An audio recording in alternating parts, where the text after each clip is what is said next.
हाँ जी डॉक्टर साहब की रिपोर्ट है? रिपोर्ट दो चेक हो गई है ने, दो पॉजिटिव रिपोर्ट आई है। ओके दो दी।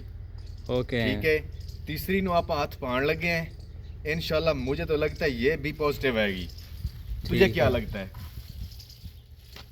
कहीं ये सांड जो है ना, ये नहीं मुझे टक्कर मार दे।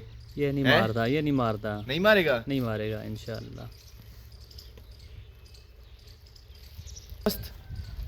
जो मैंने दो पहले चेक की, या तीसरी चेक की है, ठीक है ना, इसका मुझे लगता है कि 8 दिन का फर्क है, 8-10 दिन का।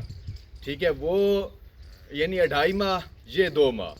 ठीक है। ठीक है ना, असल जो होता है ना, वो होता तो है 3 माह का प्योर रिजल्ट, लेकिन मुझे ये 3 महीने हाथ लगा लिया है।